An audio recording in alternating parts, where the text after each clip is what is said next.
एक दूसरा टॉपिक आपके सामने लेके अभी आपका स्थिर वैद्युत स्थितिज ऊर्जा क्या चीज़ होती है। जैसे कि आप जानते हैं कि स्थितिज ऊर्जा मतलब होता है जब किसी के स्थिति या फिर विकृत अवस्था जब किसी वस्तु को दिया जाता है तब उसमें जो निहित ऊर्जा होती है उसको स्थितिज ऊर्जा। जैसे कि आप लोग गुलेल लेते हैं, आप लोग इससे पहले पढ़े हैं, तो गुलेल को हम लोग जब खींचते हैं दैट मीन उसको जब विकृत अवस्था देते हैं तो उसमें एक ऊर्जा का पता चलता है, जिस ऊर्जा को स्थितिज ऊर्जा कहा जाता है। अब स्थिर वैद्युत स्थितिज ऊर्जा किस चीज़ को कहेंगे देखिए, है ना।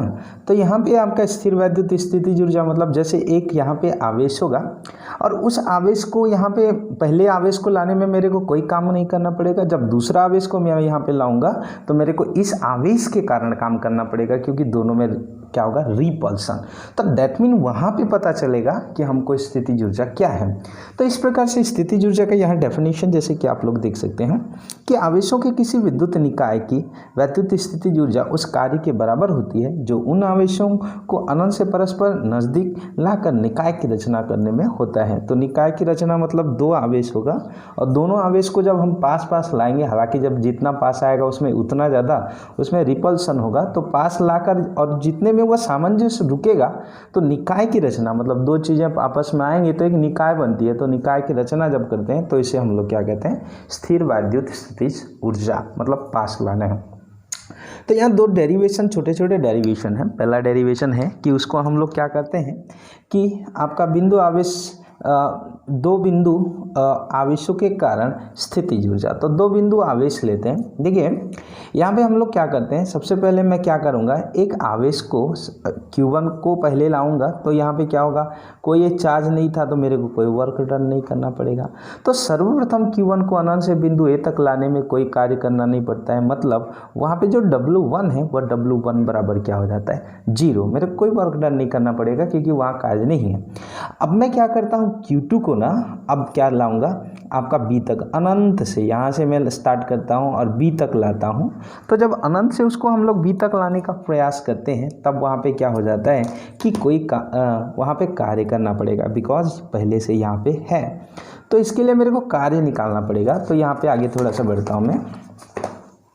जैसे यहाँ पे आपका है कि अब Q2 को अनंत से B तक लाने में आपका कार्य, तो कार्य से पहले मेरे को विभव निकालना पड़ेगा, है ना।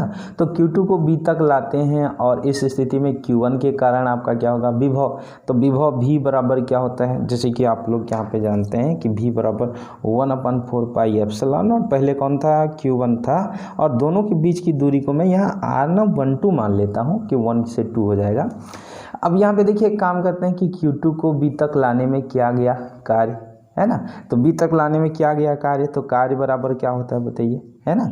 तो यहाँ पे क्या होता है, आवेश गुणा क्या होता है, विभव होता है। तो यहाँ से अब आपका आवेश कितना है Q2, विभव कितना है V का वैल्यू रखिए, है ना।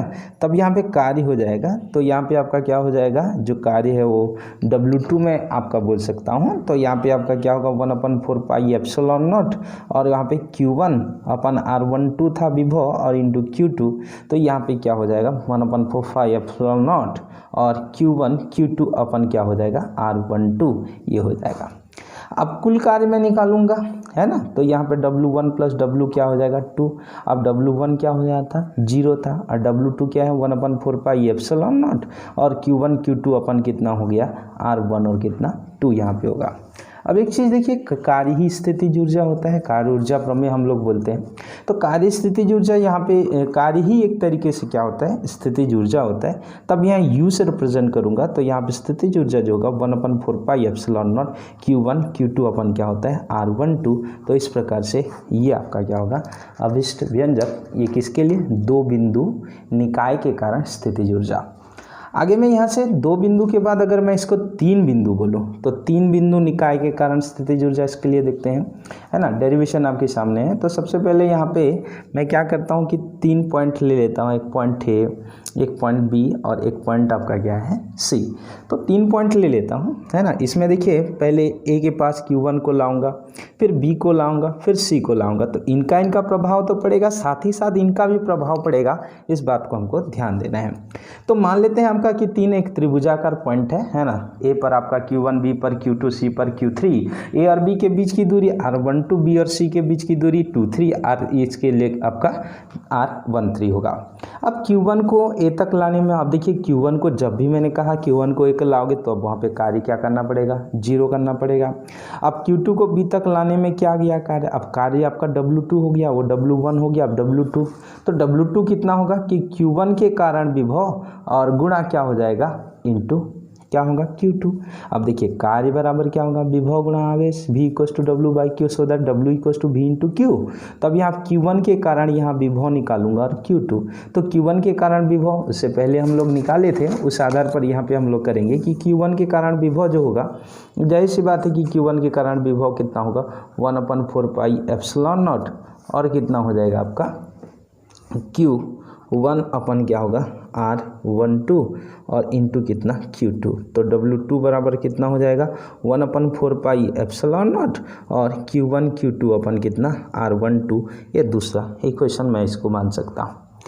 अब मेरे को क्या करना है कि तीसरे आवेश Q2 को अनंत से विद्युत क्षेत्र तक लाने में क्या गया कार्य। अब मैं तीसरे को लाऊंगा, पहले को लाया तो पहला को लाया तो कोई कार्य नहीं, दूसरा कार्य करना पड़ा क्योंकि वहाँ पे पहले क्या था A आ गया, तो अब यहाँ पे कौन आ जाएगा B। अब C को मैं लाऊंगा तो इसके कारण और इसके कारण, तो तीनों के कारण सामंजस्य होगा। तो देखिए यहाँ पे W3 क्या होगा, जब हम लोग Q3 को अनंत से C तक लाएंगे तब Q1 Q2 के कारण विभव इंटू Q3, तब यहाँ से क्या होगा W3।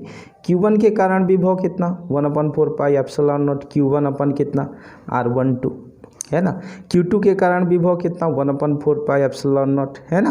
आपका क्या होगा Q2 अपन R क्या हो जाएगा, ठीक है। यहाँ से आपका हम लोग 2 और क्या कर सकते हैं 3, जो आपका 2 और 3 कर सकते हैं है ना।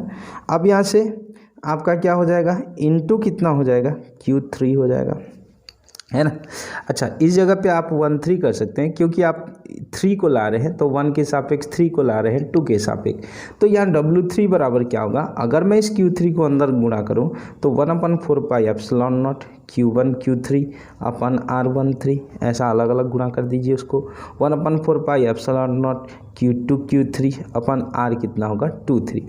अब हमको निकालना कि टोटल वर्क डन कितना, तो टोटल वर्क डन पहले का 0, दूसरा का कितना 1/4πε0 Q1 Q2 अपन R12 है ना। अब इसका कितना आया 1/4πε0 Q1 Q3 अपन R13 और यहाँ पे 1/4πε0 Q2 Q3 अपन कितना R2 और 3 होगा। तो कुल कार्य यहाँ पे होगा, सब में एक चीज़ दिख रहा है 1/4πε0 कॉमन है, तो यहाँ से Q1 Q2 अपन R12 देखिए एक सीक्वेंस में जा रहा है, Q2 Q3 अपन कितना होगा R आपका क्या हो जाएगा Q1 Q3 मतलब R13 और आपका क्या होगा Q2 Q3 अपन क्या होगा R आपका 2 3। तो ये आपका कार्य होगा, अब कार्य ही ऊर्जा होता है। तब यहाँ से आपका 1/4πε0 है ना, तो यहाँ से वही होगा Q1 Q2 अपन कितना R12 और आपका Q1 Q3 अपन कितना R13 और Q2 Q3 अपन कितना होगा R कितना होगा 2 3।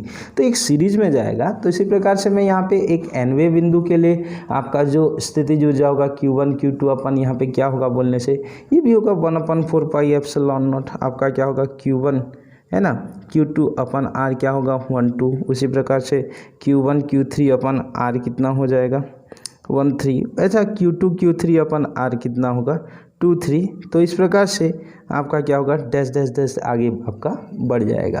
तो nवें पॉइंट के लिए अगर इस चीज़ को हम लोग लिखेंगे तो U बराबर 1/4πε0, अगर मैं यहाँ पे सिग्मा ऐसा लूँगा तो यहाँ पे आपका क्या हो जाएगा I बराबर 1 से n तक, फिर सिग्मा ऐसा लूँगा तो आपका क्या होगा J बराबर आपका क्या हो जाएगा 1 या फिर आपका 1 यहाँ पे +1 लेंगे, बट I = J नहीं होना है, इस बात को ध्यान रखना है क्योंकि देखिए 1 है तो 2 है, 1 है तो 3 है, तो इसलिए I और J दोनों बराबर नहीं होना है ना।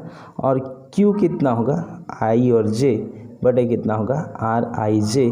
तो इस प्रकार से इसका nवें स्थिति के लिए अभिष्ट व्यंजक होता है। तो सिग्मा वाला ध्यान दीजिए थोड़ा सा, ये 1 और 2 है तो I1 होगा। अब J क्या होगा, उससे अधिक होगा, 1 + 1 मतलब दोनों बराबर नहीं होगा, उससे अधिक हो सकता है। एक्चुअली यहाँ 2 3 है इसलिए मैं इसको 2 नहीं किया हूँ, यहाँ पे 2 3 है तो गड़बड़ हो सकता है, बट ये बोल सकता हूँ कि दोनों बराबर नहीं होगा। तो इसको 1 और इसको हम लोग क्या कर सकते हैं, आपका 1 करें तो यहाँ से ये भी n तक, ये भी n तक, ऐसा करके ये nवें आपका क्या हो जाएगा के कारण आपका nवें बिंदु आवेशों के कारण क्या हो जाएगा, स्थितिज ऊर्जा।